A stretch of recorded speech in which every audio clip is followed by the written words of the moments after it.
The March winds rattled the windows of Baker Street that gray morning as I sat reading through the newspaper accounts of what was being called the most baffling disappearance in the entire history of British railways.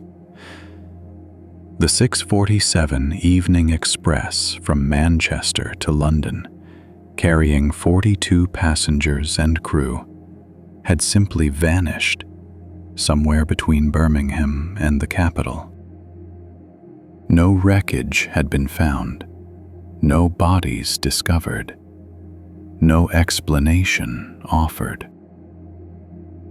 Before I continue with this remarkable case, please subscribe to Detective Sherlock if you haven't already. Your support allows us to keep bringing these mysteries to you. Now, let us proceed.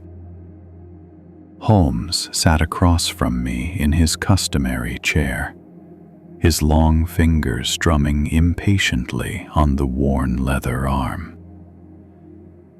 He had already read through the same accounts with his characteristic speed, absorbing every detail while dismissing the wilder theories with visible contempt. The morning papers were filled with sensational speculation. Everything from supernatural intervention to foreign sabotage was being discussed in breathless prose. The Times maintained its usual dignity while reporting the facts. But even their measured tone could not disguise the extraordinary nature of the event. A fully loaded passenger train, weighing hundreds of tons, carrying dozens of souls, had simply ceased to exist somewhere along one of Britain's most heavily traveled rail routes. His gray eyes held that particular gleam that indicated both fascination and frustration. Fascinated by the puzzle itself, but frustrated by the lack of concrete information with which to work. "The papers tell us nothing of real substance, Watson," he said, breaking the silence that had settled over our rooms. "A train disappears. Very well. That is the problem. But where has it gone? How was this accomplished? And most importantly of all, why would anyone undertake such an elaborate and risky scheme? These are the questions that actually matter. Yet, the journalists provide us only with speculation, hysteria, and theories that defy both logic and the laws of physics. Surely Scotland Yard must be investigating with all available resources, I ventured, setting aside my newspaper. A disaster of this magnitude would command their full attention. Inspector Lestrade sent word to me early this morning requesting my immediate assistance, Holmes replied. The railway company is naturally in a state of complete panic. The scandal threatens not merely their reputation, but their very existence. Families across the country are desperate for news of their loved ones. The government is applying pressure for swift resolution. And yet, despite all these resources being brought to bear, no one can explain how a fully loaded passenger train weighing several hundred tons can simply cease to exist along a well-traveled route. Within the hour, we were bound for Euston Station in a hansom cab, fighting our way through the morning traffic that choked the London streets. The city was alive with speculation about the missing train. I overheard conversations on street corners, saw newspaper vendors doing brisk business with special editions, noted the general air of anxiety that seemed to permeate the very atmosphere. Lestrade met us on the platform where the missing train should have arrived some 12 hours earlier. His face showed the unmistakable strain of a sleepless night spent dealing with frantic families, demanding railway officials, and pressure from his superiors at Scotland Yard. Dark circles beneath his eyes spoke of exhaustion, while his rumpled appearance suggested he had not even been home to change his clothes. "Mr. Holmes, Dr. Watson, thank you for coming so promptly," he began without preamble. "This business has us completely baffled. I've been with the Metropolitan Police for 23 years, and I've never encountered anything remotely like this. A train carrying 42 souls, men, women, children, has disappeared as thoroughly as if it had never existed. We have no bodies, no wreckage, no witnesses, nothing. It's as though the earth simply opened up and swallowed them whole. Tell me exactly what is known with absolute certainty," Holmes commanded, his voice sharp with focus. "Leave out speculation and theory. Give me only verified facts." Lestrade consulted his well-worn notebook, flipping through pages covered with his cramped handwriting. "The 6:47 express departed Manchester Central Station precisely on schedule yesterday evening. The manifest shows 42 individuals aboard, 37 passengers of various ages, and 7 crew members, including the driver, fireman, guard, and 4 attendants. The train made its scheduled stop in Birmingham New Street at 8:15 in the evening, where the station master personally verified its arrival. Several passengers disembarked there. I have their names and statements. Others boarded for the journey to London. The station master confirms the train departed Birmingham at precisely 8:30. Right on schedule, with the correct number of carriages properly coupled, and everything in apparent perfect order." "And after Birmingham?" Holmes pressed. "Nothing. Absolutely nothing. The train never arrived at Euston. It never passed through any of the scheduled stations between Birmingham and London. We've checked with every station master along the route. It never passed any of the signal boxes. Several trains were running on parallel lines that evening, and none of their crews reported seeing anything unusual. We've had constables and railway workers walking every foot of track between Birmingham and London throughout the night. No sign of wreckage, no indication of derailment, no evidence of any kind. Mr. Holmes, the train has disappeared as completely as though it had been plucked from the rails by some giant, invisible hand." Holmes's eyes gleamed with that particular intensity I had learned to recognize as signaling his full engagement with the problem. "Most singular indeed. And the passengers, who were they? You mentioned you have the manifest?" "Yes, sir. A complete list with names, ages, and boarding points." Lestrade produced several sheets of paper covered with neat columns of information. Holmes took them and studied the manifest with extraordinary concentration for several long minutes, his eyes moving rapidly down the columns, while his mind clearly worked through various possibilities. "Most interesting," he murmured finally. "Tell me, Inspector, was there anything unusual about the cargo this particular train was carrying? Any special shipments beyond the usual passenger luggage?"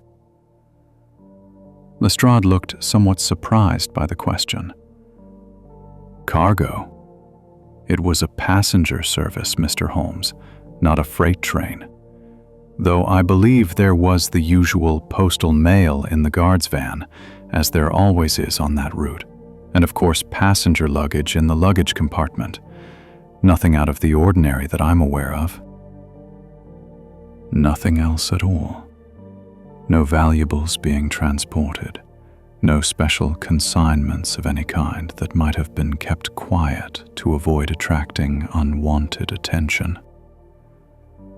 "Not that anyone has mentioned to me, but let me make inquiries with the railway office immediately." Lestrade hurried away toward the station master's office, leaving Holmes and me standing on the platform. Holmes began pacing with that restless energy that indicated his mind was working through the problem at remarkable speed. "Watson, what strikes you as the most significant aspect of this case?" I considered carefully before responding.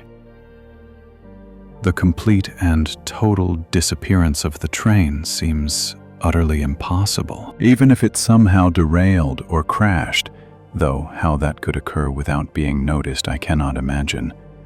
There would certainly be wreckage, debris, evidence of some kind. Yet Inspector Lestrade says there is absolutely nothing. It defies all logic and physical possibility." "Precisely, my dear fellow. Which means we must re-examine our assumptions. A train cannot vanish into thin air. That would violate fundamental laws of physics. Therefore, it must still exist somewhere. It must have gone somewhere deliberately, been diverted or hidden by human agency. But why would anyone go to such extraordinary lengths? What possible motive could justify such an elaborate and risky scheme?" Lestrade returned at that moment, his face showing considerable agitation. "Mr. Holmes, you may well be on to something significant. I've just learned from the railway superintendent that the train was indeed carrying something unusual, a special shipment in the guard's van that was being kept very quiet for security reasons. A consignment of gold bullion being transferred from the Manchester branch of the Bank of England to the main vaults in London. The value is considerable, nearly £50,000 in gold bars. The railway company was keeping this information confidential to avoid any possibility of robbery attempts. Even most of their own staff didn't know about it." Holmes's face showed grim satisfaction, though no surprise. "Now we have our motive. This was not a mysterious disappearance or tragic accident. This was theft. Theft on an absolutely unprecedented scale. Someone has stolen not merely the gold, but an entire train full of passengers to cover their tracks and create confusion." "But how, Holmes?" I asked, struggling to comprehend the mechanics of such a scheme. "How does one hide an entire train? Where could it possibly be concealed?" "That is precisely what we must discover through careful analysis and logical deduction. Inspector, I require detailed maps of the entire railway line between Birmingham and London, including all sidings, branch lines, maintenance tracks, and any abandoned or disused routes. I also need to know the exact schedule of every train that ran on parallel lines during the relevant time period last evening. Can you obtain these materials?" For the next 4 hours, Holmes immersed himself completely in railway timetables, route maps, and technical specifications. He spread documents across an empty ticket counter, tracing routes with his long fingers, making rapid calculations in his notebook. and occasionally firing sharp questions at the various railway officials who had been summoned to assist. He examined maps showing not only current active lines, but also historical routes, abandoned sidings, and closed industrial branches. I watched this process with familiar fascination, knowing that Holmes's remarkable mind was sifting through vast amounts of information, looking for patterns and possibilities that others would miss. He would occasionally mutter to himself, making notes, crossing out certain routes on the maps, circling others for further consideration. Finally, after what seemed an eternity of intense concentration, Holmes straightened up from his work with an expression of triumph. "I have it, Watson. The solution is actually quite elegant once you eliminate the impossible possibilities and focus on what remains." The train was diverted onto an abandoned branch line approximately 23 miles outside Birmingham, near the village of Thornbury. There is an old industrial siding that once served a now defunct ironworks called Thornbury Industrial Forge. The line was officially closed 3 years ago when the works shut down, but the actual tracks were never removed. Too expensive, and no pressing need for the salvage. Someone has simply reopened this abandoned line for their criminal purposes. "But surely the train driver would have noticed the diversion," Lestrade protested. "He would have realized the train was being taken off the main line onto an unfamiliar route." "Not necessarily, Inspector, if the operation was conducted with sufficient expertise. Consider, it was evening, growing dark. The weather reports indicate considerable fog in the Birmingham area last night. If the points were switched in a professional manner and the signals showed green, which any competent railway worker could arrange, a driver following the signal lights would have no immediate reason to suspect anything was wrong. By the time he realized the train was on an unfamiliar route, it would be too late. The train would already be on the branch line, isolated, and completely at the mercy of the thieves." "Then the passengers and crew," I began, fearing we might already be too late, "are most likely being held hostage somewhere along that branch line," Holmes concluded with grim certainty. "The thieves need time to unload the gold and arrange their escape. They cannot simply leave witnesses who might identify them or describe their methods. But nor would they want to add mass murder to their crimes if it can possibly be avoided.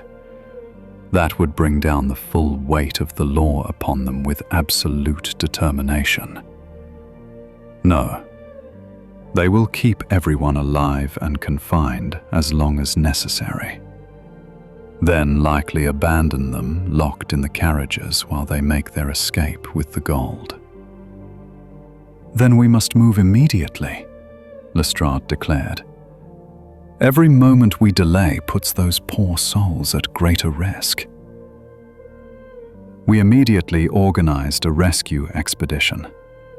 Lestrade assembled 24 constables from various London stations, along with railway officials who had knowledge of the old branch lines and abandoned routes. Armed with Holmes's deductions about the probable location, we boarded a special train that had been made ready for immediate departure. The train carried us rapidly out of London, the familiar cityscape giving way to suburban areas, and then open countryside. Holmes sat in our private compartment, occasionally consulting his maps and making final calculations. The tension was palpable. We were racing against time, hoping we were not already too late. As we approached the area Holmes had identified, He ordered the special train stopped approximately 1 mile short of the suspected location. We could not risk alerting the criminals to our approach. The constables were formed into several groups under Lestrade's direction, and we proceeded on foot along the overgrown tracks of the abandoned branch line.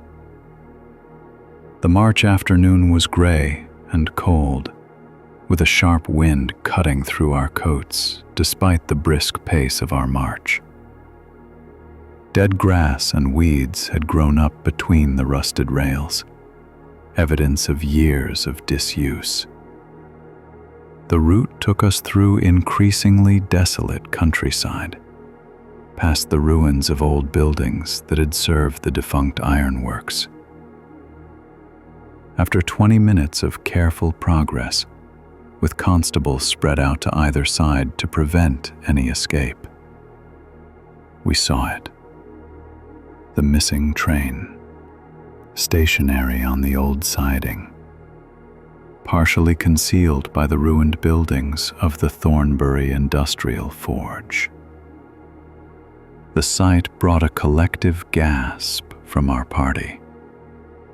There it sat, exactly as Holmes had predicted, looking eerily normal despite its impossible location. Holmes held up his hand for silence and signaled to Lestrade to deploy his men carefully around the entire perimeter of the area. As we crept closer, keeping to the cover provided by the old buildings, we could hear voices and see several figures moving busily around the guard's van at the rear of the train. The operation to unload the gold was clearly in full progress.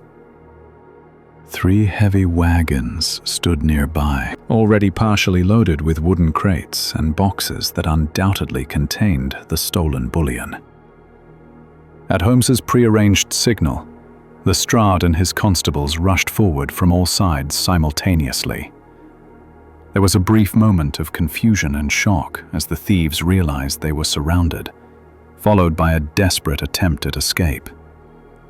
But the constables were well positioned and numerous, and within minutes, all 6 members of the gang were in custody, their leader cursing furiously as he was led away in handcuffs, still unable to comprehend how they had been discovered. Our immediate and most pressing concern, however, was the passengers and crew. We rushed to the carriages and found them locked from the outside, as Holmes had predicted. Inside, we could hear voices raised in fear and confusion. When the doors were finally forced open, the scene that met our eyes was deeply affecting. Frightened passengers who had endured nearly 18 hours of confinement without knowing their fate. Their relief at rescue almost overwhelming. The thieves had at least provided them with water and some basic provisions, clearly intending to abandon them but not to harm them directly. Murder would bring consequences they wished to avoid. Many passengers wept openly as they realized their terrible ordeal was finally over. Families were reunited, and the collective relief was palpable in the cold afternoon air. The leader of the criminal gang proved to be a bitter and disillusioned man named James Blackwell, who had lost his position as a senior railway engineer 3 years earlier when the Thornbury Iron Works had closed, throwing dozens of skilled workers onto the unemployment rolls. He had intimate and detailed knowledge of the old branch lines, the abandoned routes, the location of every siding and switch. He had spent months meticulously planning this audacious theft, recruiting accomplices, including current railway employees who provided inside information about the gold shipment and helped manipulate the signals and switches on that fateful evening. It was a masterful plan in many respects, Holmes remarked, as we watched the prisoners being loaded into police wagons for transport back to London. Had they chosen a less distinctive and conspicuous target, perhaps simply robbing the gold without stealing an entire train full of passengers, they might well have succeeded and escaped. But the disappearance of 42 people was too dramatic, too certain, to draw intensive investigation from every quarter. Greed and ambition overcame prudence and good judgment, as it so often does in criminal enterprises. The rescued passengers were returned to London that very evening aboard our special train, where deeply emotional reunions with worried families took place on the platform at Euston Station. The newspapers, which had filled their morning editions with dark speculation about disasters, foreign plots, and even supernatural explanations, now trumpeted the successful rescue and Holmes's brilliant deduction in solving what they called the mystery of the century. The railway company, vastly relieved to have their passengers safe and their valuable gold recovered intact, offered Holmes a very substantial monetary reward, which he characteristically declined, with his usual indifference to financial gain.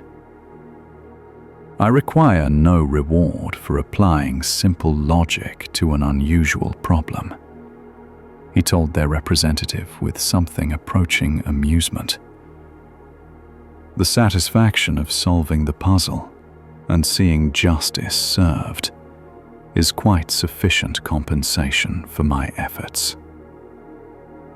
That evening, as we sat before the comfortable fire in our Baker Street rooms, finally able to relax after the day's exertions, I asked Holmes to explain in detail how he had identified the correct locations so quickly from among literally thousands of possible locations. "It was simply a matter of systematically eliminating impossibilities, my dear Watson," he replied, settling back into his chair with his pipe.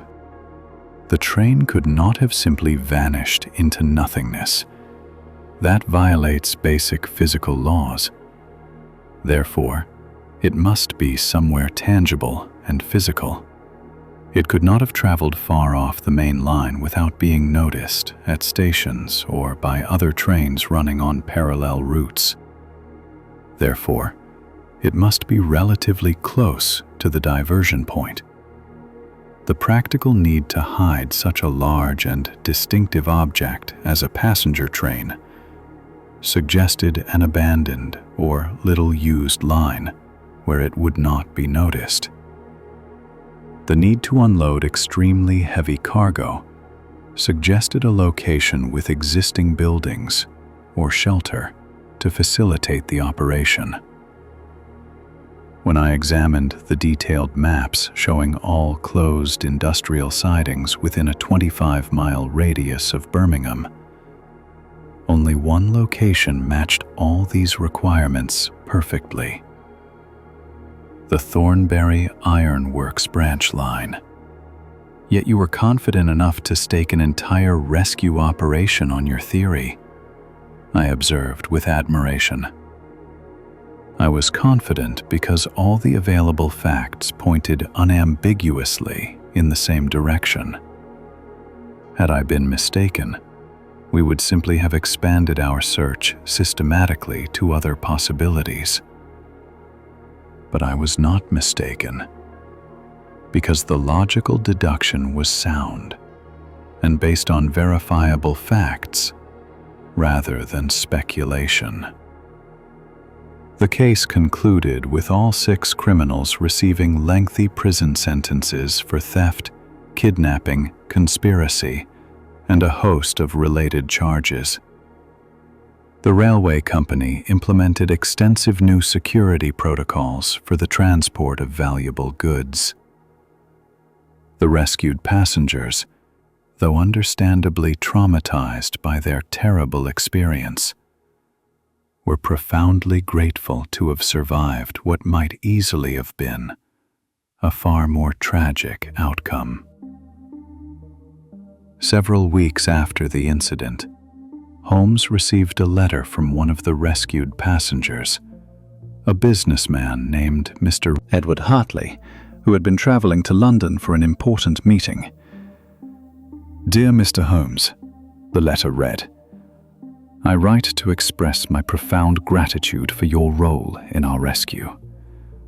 During those terrible hours when we were locked in the carriage, not knowing our fate, many of us despaired. That you were able to locate us through pure deduction is nothing short of miraculous. You have given me back my life, and I shall be forever grateful." Holmes read the letter and set it aside with a slight smile. "Gratitude is pleasant, Watson, but unnecessary. I merely did what any logical mind would do when presented with an interesting problem." "You're too modest," I chided. "Most logical minds would have been completely baffled by a vanishing train." "Perhaps, but the case serves as an excellent example of a principle I have often emphasized. When you have eliminated the impossible, whatever remains, however improbable, must be the truth. A train cannot vanish into thin air. Therefore, it did not vanish. It was moved, hidden, diverted to serve criminal purposes. Once one accepts this fundamental truth, the solution becomes merely a matter of determining where and how through systematic analysis." As I filed away my notes on this extraordinary case weeks later, I reflected that the train that never arrived had become, through Holmes's remarkable deductive powers, the train that was found. Located through careful observation, systematic logical analysis, and the methodical application of reason to what had appeared to be an impossible mystery. It stood as yet another testament to Holmes's unwavering belief that no problem was truly insoluble, that every mystery had its rational explanation, and that the properly trained human mind could penetrate even the most baffling circumstances through logic and observation.